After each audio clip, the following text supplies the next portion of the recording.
Hello students, now we have to start the chapter that is Nazism and the rise of Hitler. Okay, तो इस chapter में हम पढ़ रहे थे about the ordinary people and the crime against humanity, है ना? Crime against humanity मतलब इंसानियत के अगेंस्ट क्राइम करना, ठीक है? मीन्स यहाँ पर हिटलर ने जो क्राइम किया that is not an ordinary crime.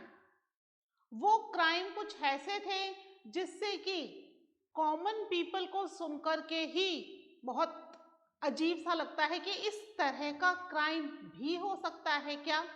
क्या कोई व्यक्ति पर्टिकुलरली किसी एक रेस को ही बेस्ट समझेगा और बाकी रेस को बिल्कुल दुनिया से ही एलिमिनेट करना शुरू कर देगा?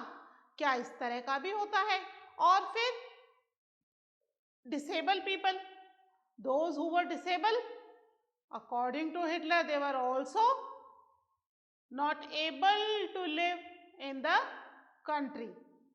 कंट्री क्या अर्थ में ही रहने के लायक नहीं है, दुनिया में ही नहीं रहना चाहिए उनको, ठीक है? तो यहाँ पर जो भी उसे अपना एनिमी लग रहा था, ठीक है, कोई भी व्यक्ति, either that person is a Jews, that is a Polish, gypsies, Russian, या फिर वो सोशलिस्ट हो, डेमोक्रेट हो, कम्युनिस्ट हो, या वो ट्रेड यूनियनिस्ट हो, या क्या कहते हैं इसको, उसका पॉलिटिकल अपोनेंट, कोई भी जो भी उसे अपना एनिमी लग रहा था, उन सबको उसने मारना शुरू कर दिया।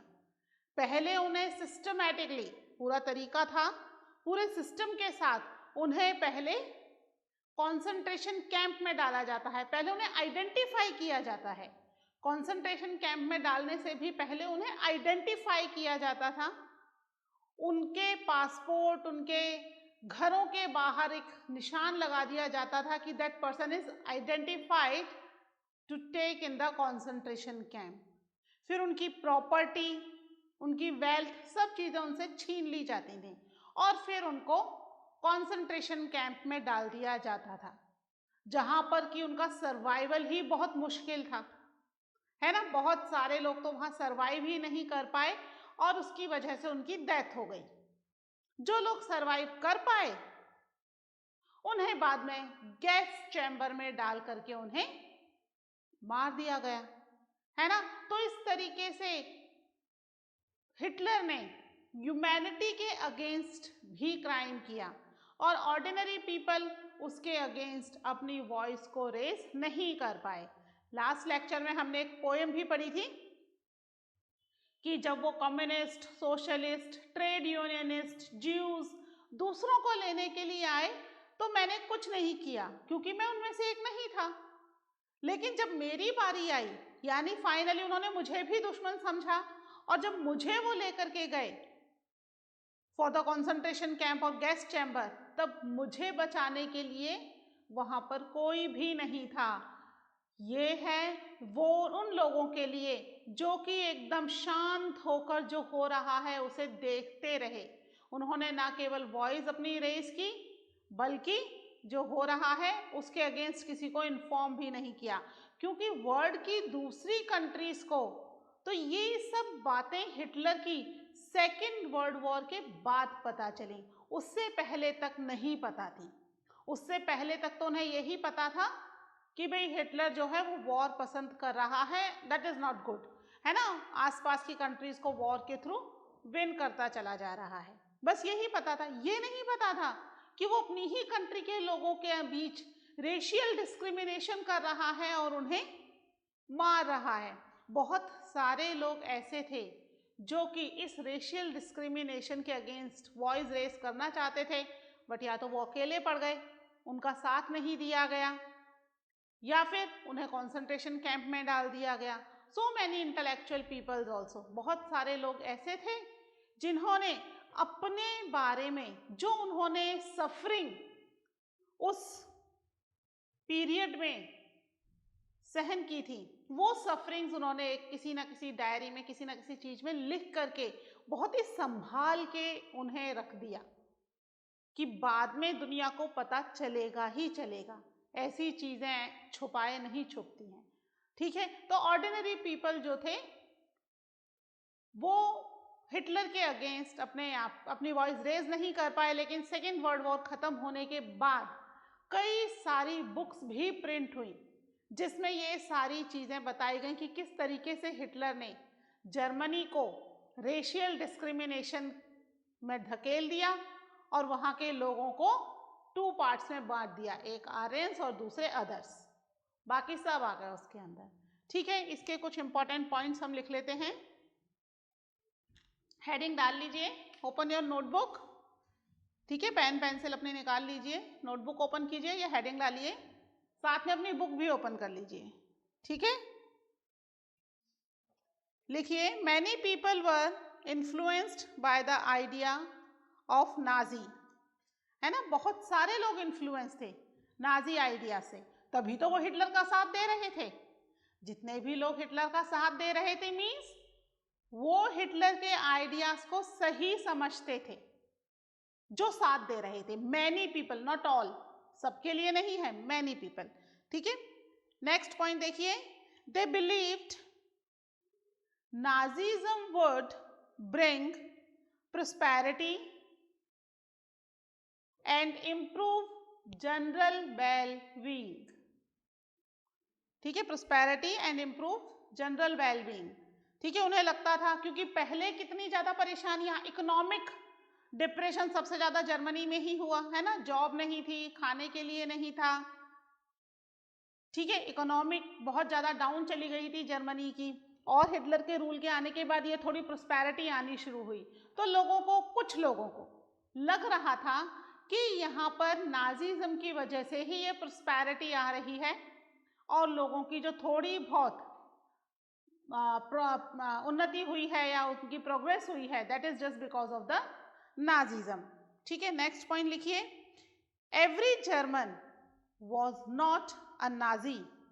ठीक है, सारे जर्मन नाजी नहीं थे, they don't have faith, not everyone, most या मैनी, है ना। इसी में ही लिखिए, थर्ड पॉइंट में ही कंटिन्यू लिखिए, large majority were passive onlookers. ठीक है, पैसिव ऑन लुकर्स मतलब शांति से देख रही थी। सबसे बड़ी कम्युनिटी कौन सी थी, जो केवल ये जो हो रहा था गलत, इसको होते हुए देख रही थी। They were not taking any kind of step. ठीक है, ना तो वो रिवोल्ट कर रहे थे, ना प्रोटेस्ट कर रहे थे, कुछ नहीं कर रहे थे। दे वर द पैसिव ऑनलुकर्स, शांति से बस जो हो रहा है होने दो। ठीक है, उसको देख रहे थे। नेक्स्ट देखिए, दे वर स्केयर्ड, क्यों नहीं कर रहे थे, क्योंकि वो स्केयर्ड थे। They were scared to act, to differ and to protest. Okay, वो डर रहे थे कि अगर उन्होंने एक्ट किया, डिफर या प्रोटेस्ट किया तो क्या होगा, बाकी लोगों की तरह उन्हें भी कंसंट्रेशन कैंप में डाल दिया जाएगा और बाद में गैस चैम्बर में, है ना। तो यहां पर कुछ लोगों की डायरीज, क्योंकि सेकेंड वर्ल्ड वॉर एंड जब हुआ तो जो कंसंट्रेशन कैंप में लोग थे, काफी सारे लोगों को तो मार दिया गया था पहले ही, लेकिन कुछ लोग बच भी गए थे, है ना। उनमें से ही एक लेडी है, दैट इज शार्लोट ब्रैडेट। ठीक है, इन्होंने अपनी सारी ये जो सफरिंग थी वो एक डायरी में रिकॉर्ड की। क्या नाम है इनका,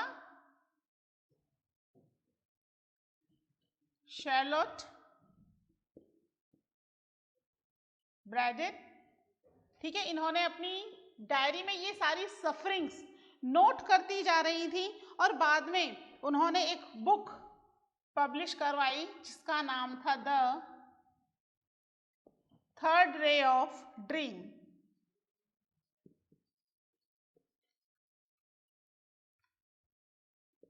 ठीक है, ये उस बुक का नाम था जिसमें उन्होंने लिखा है कि नाजी जर्मनी में किस तरीके से वो जो सफरिंग थी वो फेस की, किस तरीके से उन्हें आइडेंटिफाई किया जा रहा था। यहाँ पे नाजीज जो हैं वो एक डेथ नहीं मर रहे थे, कई सारी डेथ मर रहे थे। जब उन्हें आइडेंटिफाई किया जा रहा था, घर के बाहर स्टार्स लगा दिए जा रहे थे। तो क्या फील हो रहा था ज्यूस को, या जो दूसरी कम्युनिटीज हैं, डिसेबल्स हैं या दूसरे पीपल हैं, पॉलिश या जिप्सीज, क्या फील हो रहा था कि हमें आइडेंटिफाई कर लिया, यानी अब हमें मारने के लिए ले जाएंगे। तो क्या फील होगा, है ना, उन्हें पता चल गया कि अब हमारी लाइफ जो है वो बिल्कुल वर्स कर दी जाएगी, बहुत ही खराब लाइफ अब हमें एक्सपेंड करनी पड़ेगी जब तक हम जिंदा हैं, और बाद में हमें मार देंगे, है ना। उनकी सारी प्रोस्पेरिटी, उनकी सारी वेल्थ, चाहे वो कितने ही इंटेलेक्चुअल हों, चाहे उन्होंने कितना नाम, कितना पैसा इकट्ठा कर रखा, उससे कुछ फर्क नहीं पड़ता, just because of the race. तो यहाँ पर जो नाजीज थे, उनका जो टॉर्चर था वो जिन्होंने भी फील किया, उन्होंने अपनी अपनी सफरिंग्स नोट डाउन करके रखी। ठीक है, अगर जिंदा रहे तो दुनिया को हम बता देंगे, अगर बाई चांस हम मर गए, बाई चांस क्या, मरना ही था, उनको पता ही चल जाता था जैसे ही उन्हें आइडेंटिफाई किया जाता था कि अब मारे जाएंगे, है ना। तो अगर हम मर गए तो हमारे बिहाफ पर हमारी ये डायरीज जो हैं वो बताएंगे हमारे साथ क्या हुआ। ठीक है, जैसे ही शार्लोट ब्रैडेट, इन्होंने भी बुक लिखी इनके बारे में। Charlotte Beradt secretly recorded people's dream in her diary and later published them in a highly disconcerting book called The Third Ray of Dreams। ठीक है, ये वर्ड जो है जर्मन वर्ड है। ठीक है, नेक्स्ट लिखिए, the stereotypical image published in the Nazi press haunted the Jews. They troubled them even in their dreams।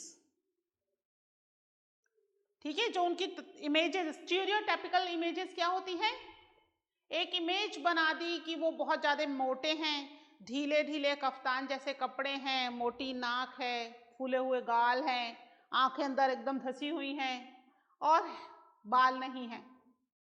ठीक है, ये एक अजीब सी इमेज बना दी, गोल मटोल हैं, ठिगने से हैं, छोटे से हैं, बहुत ही भद्दी सी इमेज बना दी गई उनकी। और इस तरह की उनकी इमेज जो है वो पब्लिश करवाई जा रही थी, प्रिंट करवाई जा रही थी, जैसे होते हैं ना कार्टून्स और कैरिकेचर्स बनते हैं, है ना, हम देखते हैं न्यूज़पेपर में भी आते हैं, पॉलिटिशियंस के होते हैं, फिल्म स्टार्स के होते हैं, पॉलिटिशियंस के सबसे ज़्यादा होते हैं। तो इस तरह के उनके भी कार्टून्स और कैरिकेचर्स बना बना के प्रिंट कर करके पब्लिश करके सबको दिखाए जा रहे थे, जगह जगह पेस्ट किए जा रहे थे।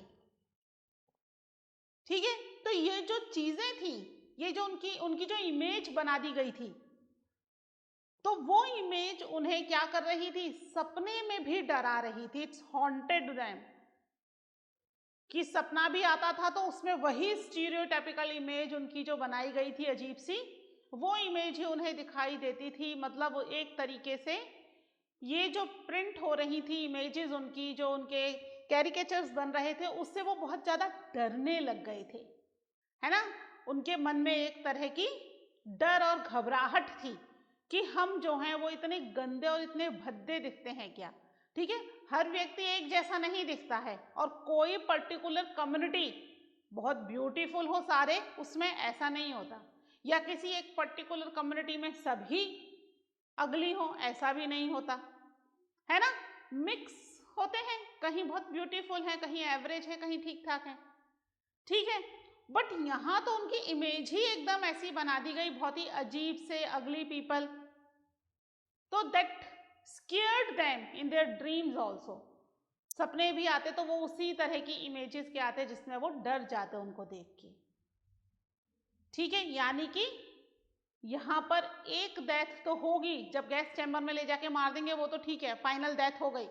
उससे पहले जिस तरह की उनकी लाइफ चल रही थी, डर डर के, घबराहट में, that was very dangerous for them, है ना। एक डेथ नहीं हो रही थी उनकी, कई सारी डेथ हो रही थी। लिखिए इसमें लास्ट पॉइंट लिखिए इसका, Jews died many death even before they reached the gas chamber. ठीक है, गैस चैम्बर में ले जाने से पहले ही कई सारी डेथ उनकी हो चुकी थी, यानी कि मेंटली उन्हें इतना टॉर्चर किया जा रहा था कि फिजिकली टॉर्चर का कुछ फर्क नहीं पड़ रहा था, है ना। मेंटली टॉर्चर सबसे बुरा होता है।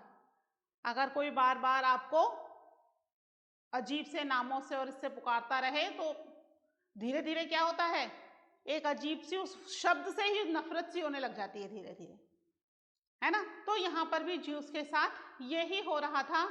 सेकेंड वर्ल्ड वॉर के लास्ट में काफी सारे लोगों को हिटलर ने मार दिया था, है ना, कि वॉर के सोल्जर्स के साथ ये लोग भी मारे गए हैं गैस चैम्बर्स में ले जा करके। लेकिन जब हिटलर को लगने लगा कि अब मेरी हार निश्चित है ना, यूएसए ने एंटर कर लिया था और दूसरी जितनी भी कंट्रीज थी, चाहे वो रशिया हो या अमेरिका हो, दोनों तरफ से उस पर इतना भारी अटैक होने लग गया कि उसको लग गया कि अब इस वॉर में डिफीट जो है दैट इज फाइनल, है ना, हारना ही है हमें। तो अब उसे लगा कि अगर हार गए फिर से, फर्स्ट वर्ल्ड वॉर में भी हारे थे, है ना, सेकेंड वर्ल्ड वॉर तो शुरू ही जर्मनी ने की है, अगर इसमें भी हार गए तो देश की जनता ही नहीं जीने देगी पहली बात तो, क्योंकि फर्स्ट वर्ल्ड वॉर के बाद से कितना बुरा हाल कर दिया था वेमर रिपब्लिक का, याद है ना। मोकिंगली नवंबर क्रिमिनल बोल रहे थे, मजाक बनाया जा रहा था। वो जो गवर्नमेंट बनी वो स्टेबल ही नहीं हो पाई just because of the people. तो लोग जो है वो तो क्रिटिसाइज करेंगे ही, प्लस हारने के बाद जो अलाइड पावर है, फर्स्ट वर्ल्ड वॉर के बाद इतनी हार्श ट्रीटी हुई थी, तो सेकेंड वर्ल्ड वॉर के बाद भी अगर उतनी ही हार्श ट्रीटी हुई तो फिर क्या होगा। इस चीज को वो इमेजिन करके सहन नहीं कर पाया और उसने सुसाइड कर लिया। प्लस उसे ये भी डर था कि जो मैंने कारनामे किए हैं जर्मनी में, रेशियल डिस्क्रिमिनेशन, इन रेशियल डिस्क्रिमिनेशन की वजह से जिन लोगों को मारा है उन सबका पनिशमेंट भी मुझे मिलेगा। तो यहां उसने सुसाइड तो किया, पर सुसाइड करने से पहले उसने कोशिश की कि सारे के सारे एविडेंसेस इस रेशियल डिस्क्रिमिनेशन के खत्म कर दिए जाएं। तो जितने भी उसके ऑफिसेस थे, जितने भी कंसंट्रेशन कैंप, गैस चैम्बर, सब पर पेट्रोलिंग करवा दी।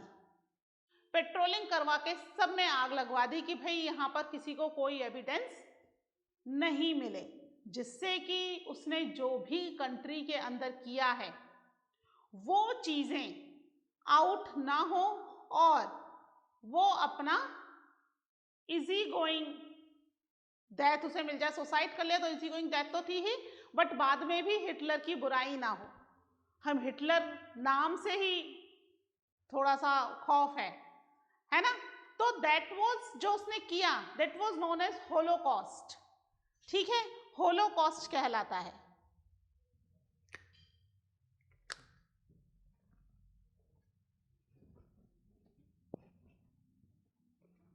नेक्स्ट जो टॉपिक है वो उससे रिलेटेड ही है, लिख लीजिए, नॉलेज अबाउट द हॉलोकॉस्ट।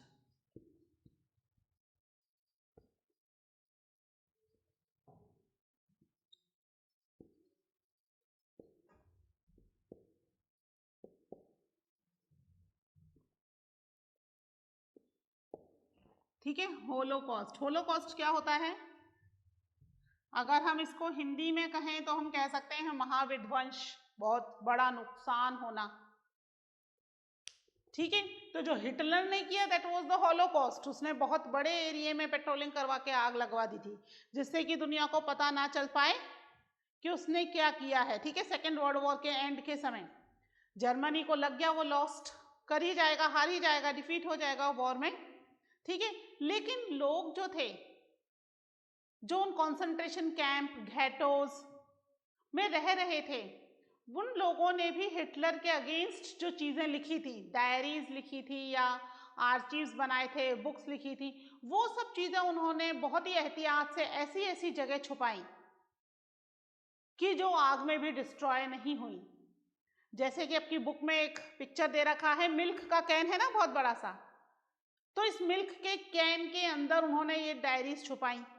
अब जब पेट्रोलिंग हो जाएगी, आग लगी, मिल्क का कैन बाहर से जलेगा, अंदर की भी चीजें जलेंगी, पर बुक पूरी तरीके से खत्म नहीं होंगी। उसके अंदर से काफी सारे डॉक्यूमेंट्स ऐसे मिले हैं, ऐसी 3 कैन मिली बाद में जिसके अंदर ये डॉक्यूमेंट्स मिले। आर्चीव्स बनाए उन्होंने, दीवारों पर खोद खोद के लिख दिया। कॉन्सेंट्रेशन कैंप और घैटोज में वो सारा दिन 24 घंटे काम किया था उनके पास, उसके ऊपर लिख दिया उन्होंने कि भाई जो हमारे साथ हुआ है दुनिया को पता चले। इवन उनके मन में हिटलर के लिए इतनी नफरत थी कि वो चाहते थे कि वॉर खत्म होने के बाद केवल आधा घंटा ही उन्हें जिंदगी मिले, जिससे कि वो दुनिया को बता सकें कि उनके साथ क्या हुआ है, किस तरीके से हिटलर ने उनकी लाइफ को बहुत बुरी तरीके से डिस्ट्रॉय किया है। उसके बाद बेशक उनकी डेथ हो जाए, उससे उन्हें कोई फर्क नहीं पड़ रहा, पर वो चाहते थे एक बार दुनिया को बताना। और इस जो हॉलोकॉस्ट हुआ या जो नुकसान किया हिटलर ने जर्मनी के अंदर, उसकी नॉलेज अलग अलग तरीके से दुनिया को मिली, है ना। जब तक सेकेंड वर्ल्ड वॉर खत्म नहीं हुआ था तब तक ये था कि हाँ हिटलर बहुत ही हार्श है, क्रूअल है, बट इस हद तक है ये चीजें बाद में पता चली जब यहाँ पर ये डायरीज वगैरह मिलनी शुरू हुई। आज ये सारी बहुत सारी चीजें जो उस समय जर्मनी में मिली अगेंस्ट द हिटलर, वो अभी बहुत सारे म्यूजियम्स के अंदर बहुत ही प्रिजर्व करके रखी गई हैं।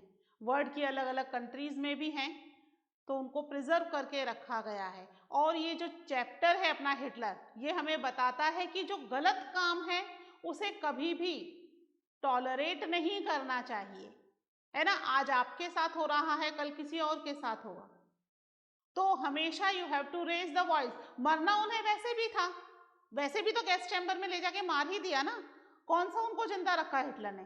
तो अगर वो प्रोटेस्ट करते, उसके अगेंस्ट आवाज उठाते, तो हो सकता है कि दुनिया को पता चल जाता और उनमें से काफी सारे लोग बच जाते, बट वो इतनी हिम्मत नहीं जुटा पाए प्रोटेस्ट करने की, है ना।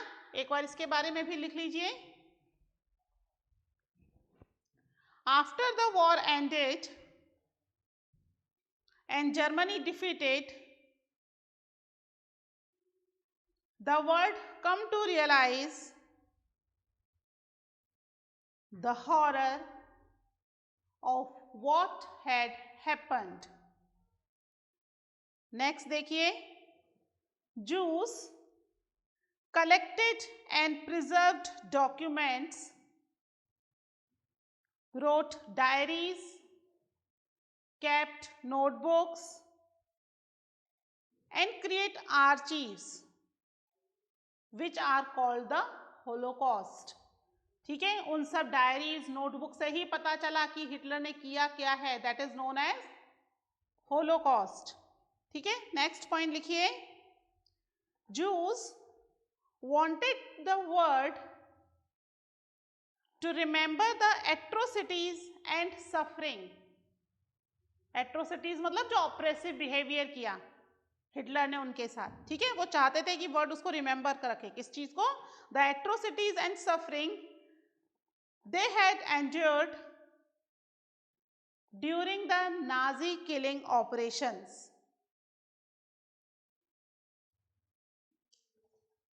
Next point लिखिए। On the other hand, when the war seemed lost, ठीक है, उसको लगने लगा ना वॉर तो लॉस्ट हो ही जाएगा, हारने वाले हैं हम।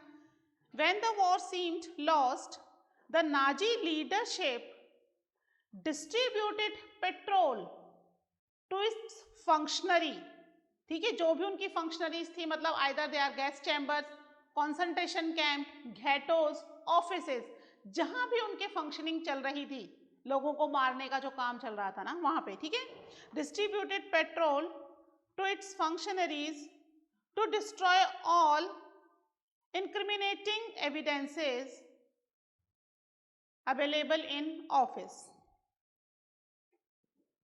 लास्ट पॉइंट लिखिए इसमें, येट द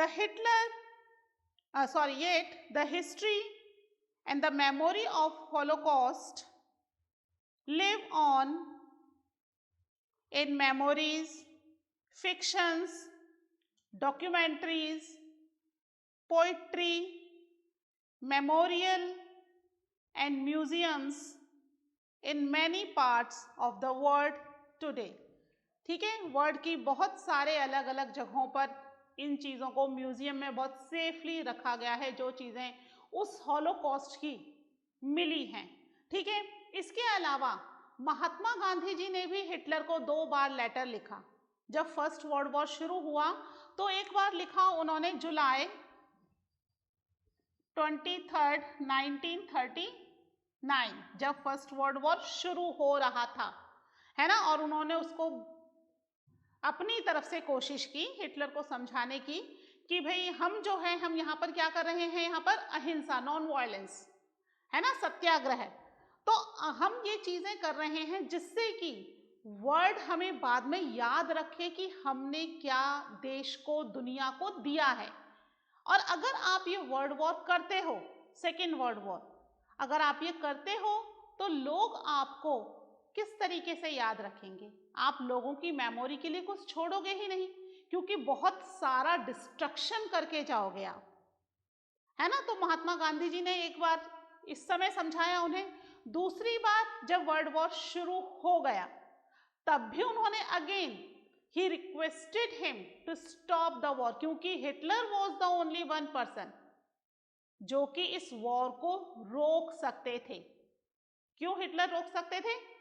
शुरुआत ही उन्होंने की ना, उन्होंने ही तो वॉर शुरू की थी। हमने देखा ना, ईस्ट और वेस्ट दोनों फ्रंट पे वॉर शुरू कर दी उन्होंने।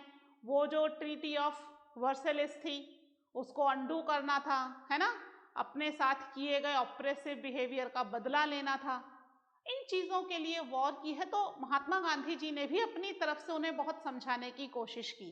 तो अपनी बुक में इससे रिलेटेड 2 लेटर्स दी हैं महात्मा गांधी जी के, कि किस तरीके से उन्होंने रिक्वेस्ट किया हिटलर से टू स्टॉप द वॉर। अब वो लेटर हिटलर तक पहुंचे या नहीं पहुंचे, नो वन नोज, है ना, बट अपनी तरफ से तो कोशिश की ही गई।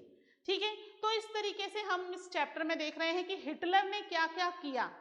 ये जो चैप्टर में हम पढ़ रहे हैं ना बच्चों, ये बहुत ही कम है अबाउट द हिटलर। ये हमने स्कूल कोर्स के हिसाब से आपके लिए डिज़ाइन किया गया है कि आपको थोड़ी बहुत नॉलेज मिले, बल्कि हिटलर ने जो किया था वो इससे कहीं कहीं कहीं ज़्यादा था। उसके सफ़र किए गए लोग आज भी अगर दुनिया में कहीं हैं तो वो उस चीज़ को याद करके आज भी उनके रोंगटे खड़े हो जाते हैं। दे फील वेरी बैड कि हम उस समय थे और हमने उन सब चीज़ों को झेला था।